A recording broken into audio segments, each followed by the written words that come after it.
살면서 불안을 겪지 않는 사람은 없습니다. 우리는 그것이 무엇인지 경험으로 압니다만 한두 마디로 정의하기는 쉽지 않습니다. 통상 불안하다는 것과 무언가를 신중하게 생각하는 것을 구분하기도 헷갈립니다. 대부분의 경우 앞으로 닥칠 상황에 대해 비관적으로 생각할 때 혹은 이미 지난 일을 자책하거나 원망할 때, 그 생각과 마음에서 못 벗어날 때 우리는 불안하다고 합니다. 우리에게는 아주 익숙한 질문들이 있습니다. 내가 잘해내지 못하면 어쩌지? 이 일이 잘못되면 어떻게 하지? 같은 질문입니다. 이 질문들을 자꾸 하면 자연스레 불안감은 커집니다. 어떤 대상에게 마음을 빼앗기고 정신적으로 고통스러워집니다. 그 대상은 한 개인의 삶을 이루는 모든 것이 될 수 있습니다. 성공, 애정, 직위, 돈, 외모, 평판 같은 것들. 이것들을 갖지 못해서 혹은 잃을까봐 우리는 무엇을 해야 할지 몰라 합니다. 내가 가진 것이 부족해 보이십니까? 더 많은 것을 원합니까?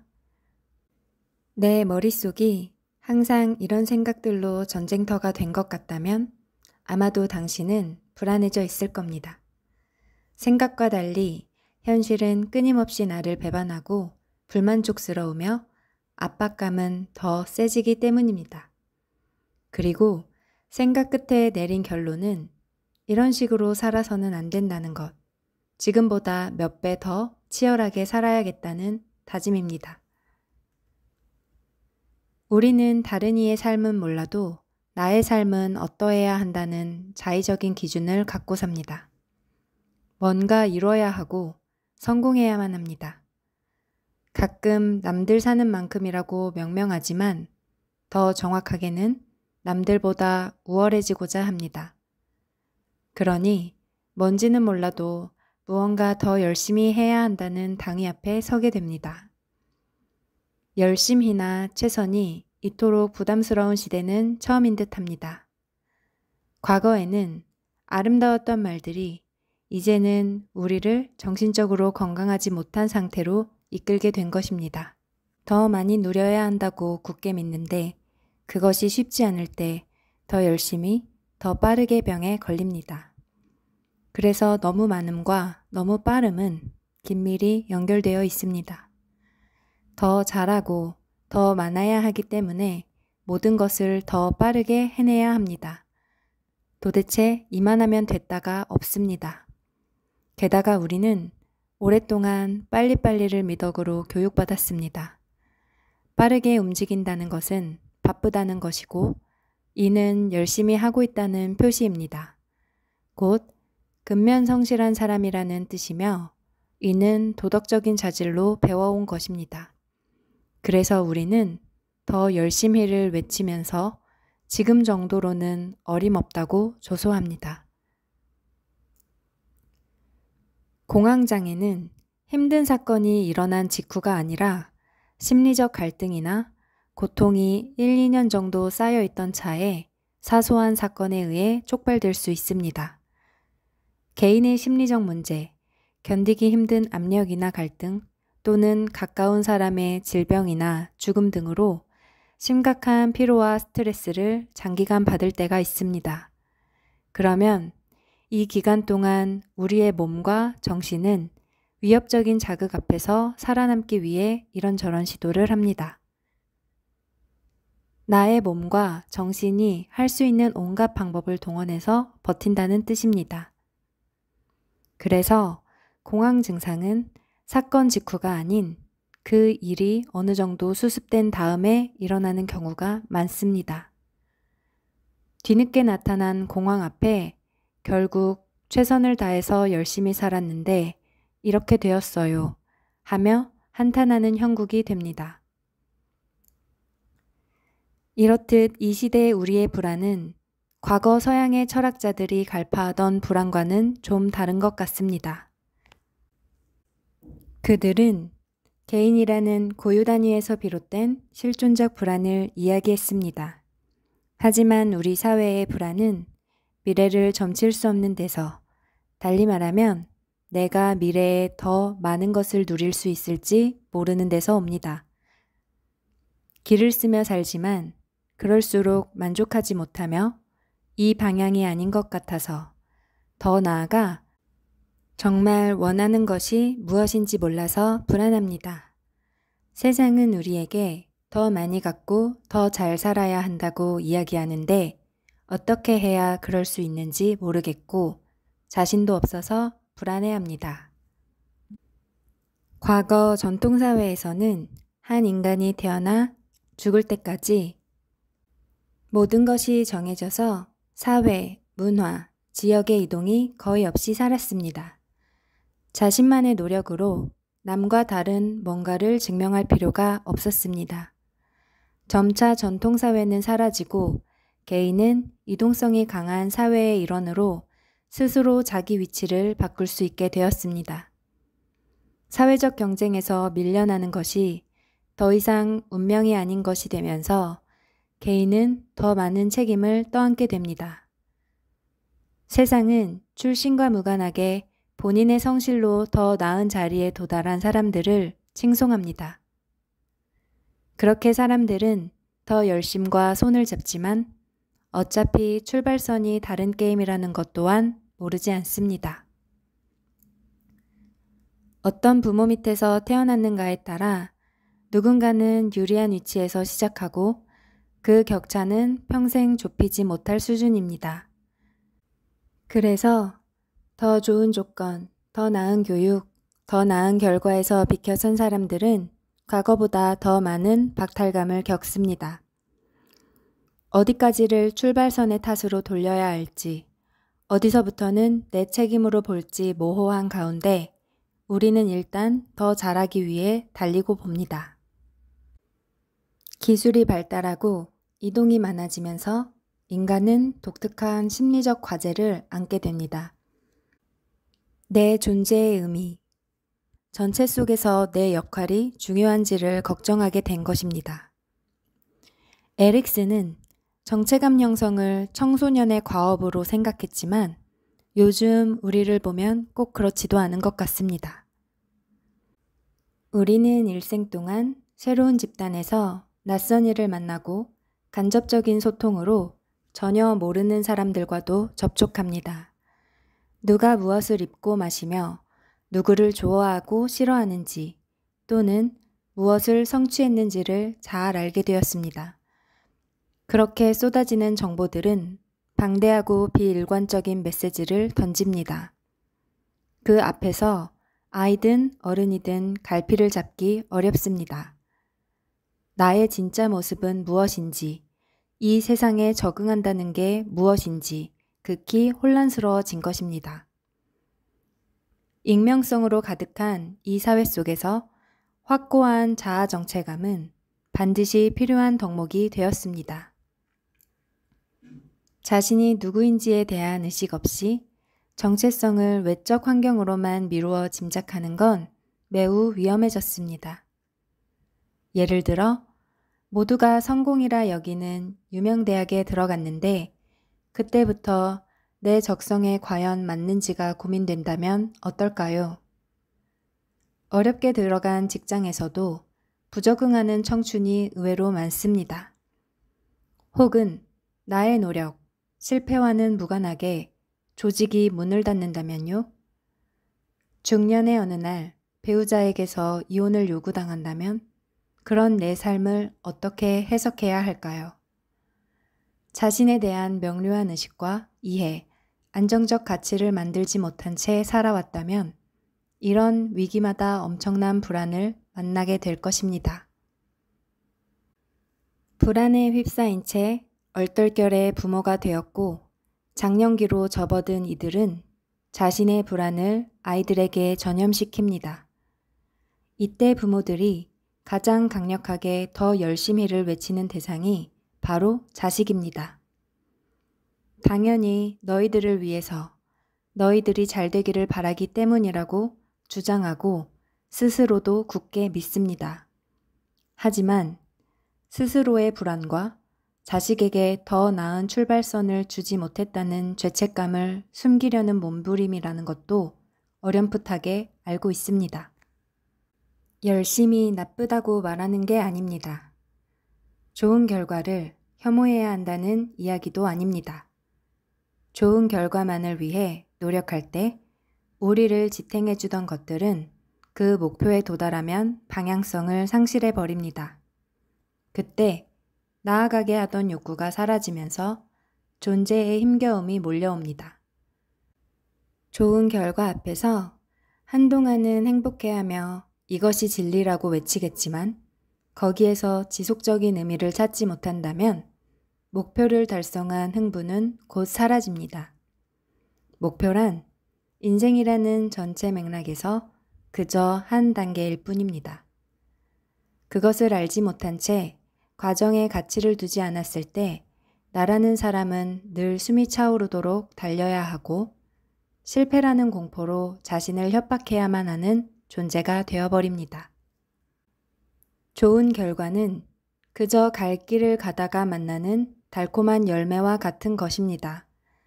여기에 집착하면 정신적, 육체적으로 혹사시키며 자신의 한계를 넘게 됩니다. 언제나 저만치를 바라보며 더 열심히를 외치는 만큼 실패에 대한 불안과 두려움도 비례해서 커집니다.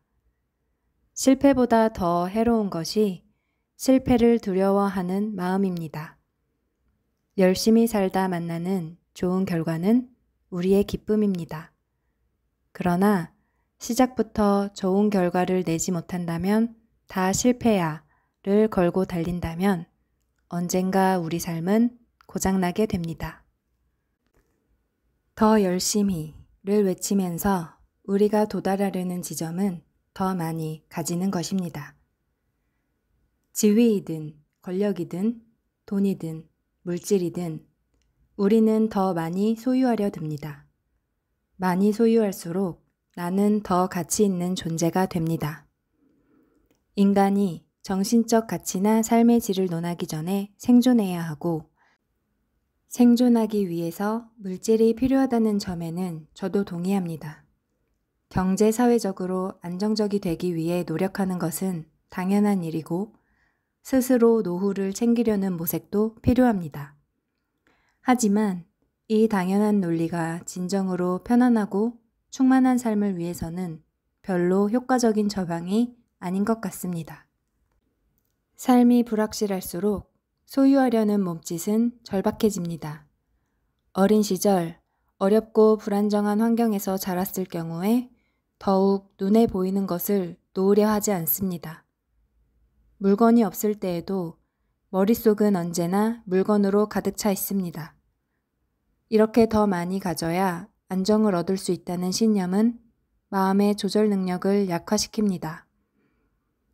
소유로만 자아의 비위를 맞추려 들고 눈에 보이지 않는 것에 대해 깊게 생각하지 않기 때문입니다. 그래서 더 많이 가지려는 욕구, 거기에 매달려 삶을 빠르게 달려가는 태도가 우리를 약하게 만듭니다. 할 일이 넘쳐나고 물질이 성공의 다른 이름으로 우리를 자극합니다. 언뜻 보면 풍요의 세상으로 보일지 모르나 실은 인간의 주의를 과도하게 자극하고 분산시키는 세상이 된 것이지요. 한마디로 제정신을 가지고 살기 어려워진 것입니다. 원할 때 원하는 주제에 정신을 모을 수 없는 상태가 곧 불안입니다. 자기계발서에 흔히 나오는 문장 중에는 이기지 말고 견뎌라는 것이 있습니다. 살다 보면 험한 물살에 휩쓸려 허우적거릴 때가 있는데 그때 그 물살을 이겨내려고 죽자사자 안간힘을 쓰지 말아야 한다는 뜻입니다. 그랬다가는 곧 파도에 함락당해 익사할 수밖에 없을 것입니다. 하여 지혜로운 방법은 계속 떠있을 궁리를 하는 것입니다. 어서 이겨내고 저기까지 가려는 것이 아니라 그 자리에 가만히 떠 있기 위한 노력으로 움직입니다.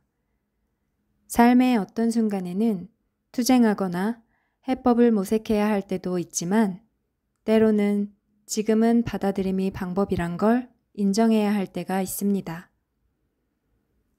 불안해서 죽을 것 같은 심정이 되어 치료자를 찾는 분들에게 공통적인 모습이 있습니다.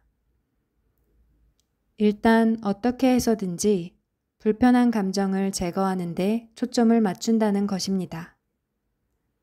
어쩌면 당연한 이야기겠지만 모든 신경이 불안한 정서에서 도망가는 것에 맞춰집니다.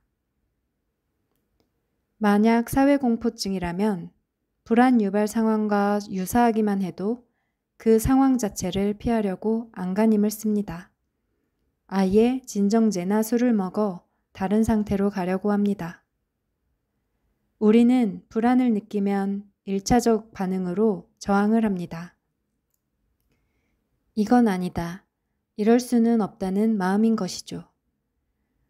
뭔지도 모르는 상태에서 어서 벗어나려는 시도를 합니다. 안타까운 것은 그러면서 걱정하는 마음과 불안이 더 커진다는 것입니다. 이러한 불안을 해결하는 첫 단계는 이건 아니다란 저항을 일단 멈추는 것입니다. 나는 불안하다. 어쩌면 또 불안해질 것이다. 라는 사실을 인정하는 것입니다. 이 상태가 불쾌하고 싫지만 나는 현재 그러합니다. 이 또한 나입니다.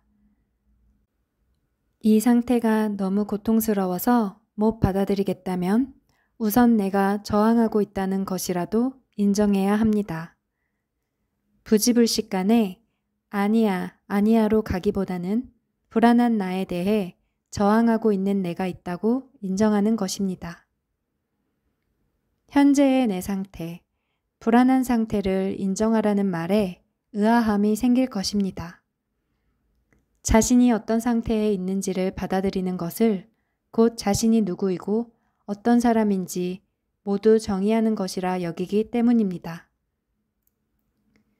또는 받아들이면 불안과 두려움에 떠는 지금 상태로 쭉 살아야 한다는 뜻이냐고 반문합니다. 그런데 불안해하는 자신이나 불안 유발 장면을 직면하지 않으면 오히려 불안이 만성화되기 쉽습니다. 불안을 인정하지 않고 바라보지 않으면서 계속 생각하기 때문입니다. 왜 내게 이런 일이 일어났지? 하며 불안의 언저리에서 왜를 계속 생각하는 반추사고로 들어갑니다. 그 다음은 어떻게 해야 다시는 불안해지지 않지? 라는 왜와 어떻게 사이를 오가면서 불안 상태에 고착됩니다. 안타깝게도 세상의 모든 문제는 부정하는 지점에 멈춰서 버리는 속성이 있습니다. 나에게 도움이 되는 것은 그 일이 일어난 때에 나는 어떠했지? 정확히 내가 느낀 것이 무엇이었지? 그때 내 기분과 몸 상태는 어떠했지? 하는 자신의 실제 경험에 머무는 것입니다. 그러려면 싫고 두려워도 당시 내 감정과 상태를 인정하고 다시 만나야 합니다. 우리는 스스로 받아들이지 못하고 있다는 사실조차 모를 때가 많습니다. 그저 불안 앞에서 위축되고 당황합니다. 불안을 그대로의 증상으로 보며 어쩔 줄 몰라 하는 나도 그대로 보는 것입니다. 거울에 비친 자신의 모습 전부를 좋아하는 사람은 많지 않습니다. 하지만 그렇다고 저 모습은 내가 아니야 하며 부정하는 사람도 흔치 않습니다. 그다지 마음에 들지 않을 때도 우리는 나라는 사실을 인정하고 받아들입니다. 불안해하는 나도 그러합니다. 좋아한 일은 아니지만 적어도 그것이 일어난 순간에 그 또한 나임을 인정하는 것이 나를 존중하는 태도입니다. 만일 불안한 나를 인정하기가 너무 두렵다면 가능한 크게 소리내어 말해보세요. 지금 나는 불안해. 너무 두려워. 하지만 단지 그뿐이야. 그렇다고 내가 다치거나 죽지는 않을 거야. 설사 나중에 부끄러워할 만한 행동을 했다 해도 마찬가지입니다. 그 행동은 사실이고 사실을 없애려 현실을 왜곡할 수는 없습니다. 인정한다는 것은 스스로 깨우치기 시작했다는 의미입니다. 무엇을 먼저 해야 하는지 스스로 결정했다는 뜻입니다. 불안하지 않는 삶을 살고 싶다면 자신의 취약한 면을 받아들이세요. 거기서부터 나쁜 습관이나 태도를 극복하는 길도 열립니다. 약점을 보지 않으려 저항할수록 그것들은 더 질기게 달라붙습니다. 고통이란 도망치려 할 때 더 심하게 달려든다는 말을 들어봤을 것입니다. 도망치기보다는 오히려 마주해야 고통이 뒤로 물러난다는 이야기는 수사적이라기보다는 현실적인 표현입니다. 고통을 마주하는 순간 내가 고통에 함몰될 것 같지만 실은 그렇지 않습니다. 물론 고통을 아예 없애는 마술을 부리는 것은 아니지만 그렇다고 고통에 제압당하는 것도 아닙니다.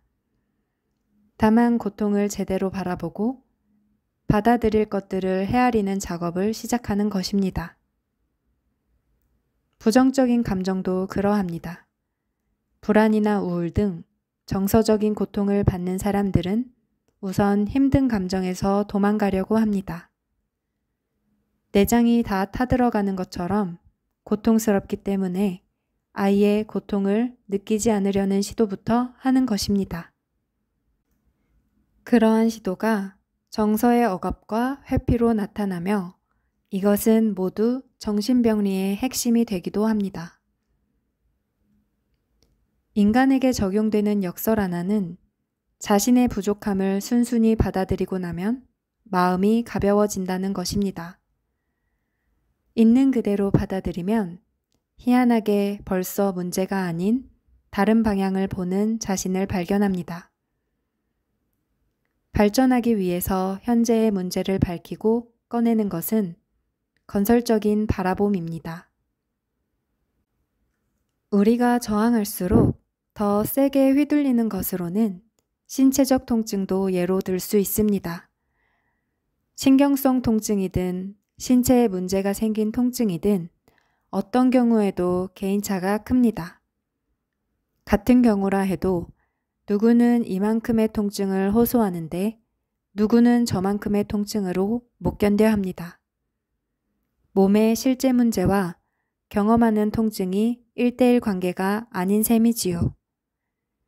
그런데 아픈 것은 아픈 것인데도 통증을 겪으면 안 되는 이상한 일로 취급하고 어떡하든 없애려 하면 더 크게 아픔을 느낍니다.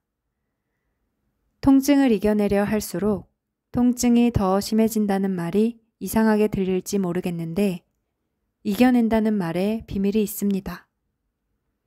이것은 자신의 통증에 대해 부정적인 스토리를 계속 만들면서 빠르게 낫게 하려고 안간 힘을 쓴다는 말입니다. 뭔가 잘못된 것이 분명해. 더 나빠지고 있다는 표시일 거야. 언제까지 계속될까? 그렇게 생각할수록 통증은 더 심해집니다. 현재 상태와 내가 바라는 마땅한 상태 사이를 크게 만들어 이것을 줄이려 안간힘을 쓴다면 결코 편안해지지 못합니다. 반면에 일단 존재함을 받아들이고 거기 머무는 것은 그것이 통증일지언정 현 상태에 가능한 호의적인 태도를 지니게 합니다. 약을 먹든 찜질을 하든 통증을 줄이려 노력하되 그러니 어쩌겠어. 아플 만큼 아픈 거지와 같은 태도를 지니면 통증으로 안절부절 못하지 않습니다. 사실 내가 통증에 관해 할 수 있는 일은 거기까지입니다. 나는 일단 통증을 받아들이고 지켜볼 수밖에 없습니다. 알 수 없는 미래까지 생각의 폭을 넓혀 통증을 무서운 대상으로 만들기보다는 그저 통증을 지금 여기 있는 것으로 수용합니다. 불안도 마찬가지입니다. 불안을 일단 빨리 없애려 들어서 더 괴로운 것입니다. 일단 불안을 받아들일 때 불안의 이유와 배경에 대해 살필 수 있습니다. 불안이라는 정서를 회피하지 않으면 불안과의 관계는 능동적으로 돌아섭니다. 그 후 다른 능동적인 전략들을 펼 수 있게 됩니다. 계속 불안을 느끼더라도 내부에서 변화를 꾀하는 시도들을 하게 됩니다. 그리고 불안에 압도당하지 않고 문제를 직면하기 위한 선택을 내리게 될 것입니다. 불안이 내 말을 들을 때까지는 불안과 함께 있어야 합니다. 그동안 불안을 일으킨 것은 그 무엇 자체가 아니라 불안을 느끼는 자신에 대한 불안이었습니다. 불안에 대한 시각을 달리하면 당분간 불안과 친구로 지낼 수 있습니다. 이것은 내 마음이 또 불안하군요. 도망치고 싶지만 피하지 않고 잘 해볼게요의 자세입니다. 저항하지 않고 수용하는 것은 저쪽으로 가려면 반드시 통과해야 하는 다리 같은 것입니다. 지난 수십 년간 뇌과학이 발견한 수많은 사실 중 가장 흥미로운 것은 인간의 뇌가 고정된 조직이 아니라 살아있는 동안 계속 변화하는 유연한 기관이라는 내용입니다. 20세기 중반까지만 해도 과학자 대다수는 인간의 뇌가 사춘기 이후에는 발달을 멈추는 조직이라고 보았습니다. 하지만 자기 공명 영상같이 뇌 속을 자세히 들여다볼 수 있는 첨단 장비가 개발되면서 그 생각들이 바뀌었습니다. 연구에 의하면 택시기사들의 뇌는 일반인들의 것에 비해 해마가 훨씬 크고 발달해 있다고 합니다. 해마는 공간 기억력과 관련 있는 부위라서 운전하며 그들이 계속 이 영역을 사용하기 때문입니다. 또는 사고로 시력을 잃은 후 점자책을 읽는 성인의 경우 오른쪽 검지를 건드렸을 때 뇌의 시각을 맡은 부위가 점화되었다는 관찰도 매우 흥미롭습니다. 또한 명상을 하고 난 뒤에 뇌를 관찰했을 때 유의한 변화를 보였습니다. 주의력이 개선되고 스트레스 조절이나 충동 억제 등 자기절제 영역이 변화되었고 목표에 집중하며 불필요한 것을 무시하는 일을 맡은 뇌 영역 간 신경 연결이 강화되었다고 합니다. 다시 말해 성인의 뇌도 살아가는 태도와 자극 방식에 따라 달라진다는 것입니다. 뇌의 이런 성질을 설명할 때 쓰는 용어가 뇌 가소성입니다. 인간이 기억하고 학습할 수 있는 것은 바로 뇌의 유연성 덕분입니다. 뇌의 신경세포에는 시냅스라는 것이 있습니다. 이것은 신경돌기 말단에 있는데 다른 신경세포와 접하며 서로 신호를 전달하는 역할을 합니다. 촬영으로 성인의 뇌 시냅스를 확대해보면 다양한 크기와 모양을 관찰할 수 있습니다. 뇌의 가소성은 이 시냅스가 관여하는데 신경세포 사이의 연결이 부드러워질 필요가 있을 때면 시냅스 모양이 바뀐다고 합니다. 아울러 이런 변화는 살아있는 내내 노년기까지 일어난다고 합니다. 이것이 의미하는 바는 실로 엄청납니다. 우리가 날마다 의식적으로 선택하는 활동에 따라 우리 뇌가 달라진다는 뜻이니까요. 일상에서 우리는 다행이다를 선택할 수도 있고 맨날 이 모양이야를 선택할 수도 있습니다. 만약 다행이다를 말하며 내가 누리고 있는 것들에 감사를 느끼는 등 긍정적 행동들을 반복한다면 뇌는 다행과 감사의 활동에 대해 더 잘 반응하는 기반을 만듭니다. 이후 다른 상황에서도 이 사람은 이전에 만들어진 뇌 기반을 써서 다행과 감사라는 활동을 선택할 가능성이 높을 것입니다. 마찬가지로 만성적인 비판과 자책, 불안과 걱정의 감정을 자주 선택한다면 이러한 정서를 담당하는 신경회로가 자주 일하고 뇌는 이런 정서에 익숙해집니다. 당연히 이후에 불안과 걱정이 우리 뇌를 장악할 가능성은 커지는 것입니다. 과도한 불안에 시달리는 사람들은 실수할까봐, 견디기 힘든 일이 생길까봐 항상 경계하고 있습니다. 지나치게 경직되어서 잠재된 문제를 찾는데 온 신경을 동원합니다. 그렇게 되면 어떤 기쁜 일이나 행복한 일에 활용할 두뇌의 여백이 없어지면서 불안에만 잘 반응하는 뇌로 만들어가고 있는 셈입니다. 우리는 흔히 이미 만들어진 신경세포의 연결을 바꾸기는 어렵다고 생각하지만 불가능한 일이 아닙니다. 뇌는 어떤 정보가 들어오든 그것을 처리하고 저장합니다. 옳은가 옳지 않은가는 사실 뇌와 상관이 없습니다. 맛있는 음식을 상상만 해도 입안에 침이 고이고 그 음식에 대한 갈망이 생깁니다. 그때 음식을 먹는 상상을 상세히 오래 하면 오히려 음식에 대한 갈망이 줄어듭니다. 이처럼 우리의 뇌는 때때로 어리석어서 행동을 상상하는 것과 행동을 하는 것의 차이를 잘 구분하지 못합니다. 그래서 뇌를 속일 수 있다고 이야기합니다.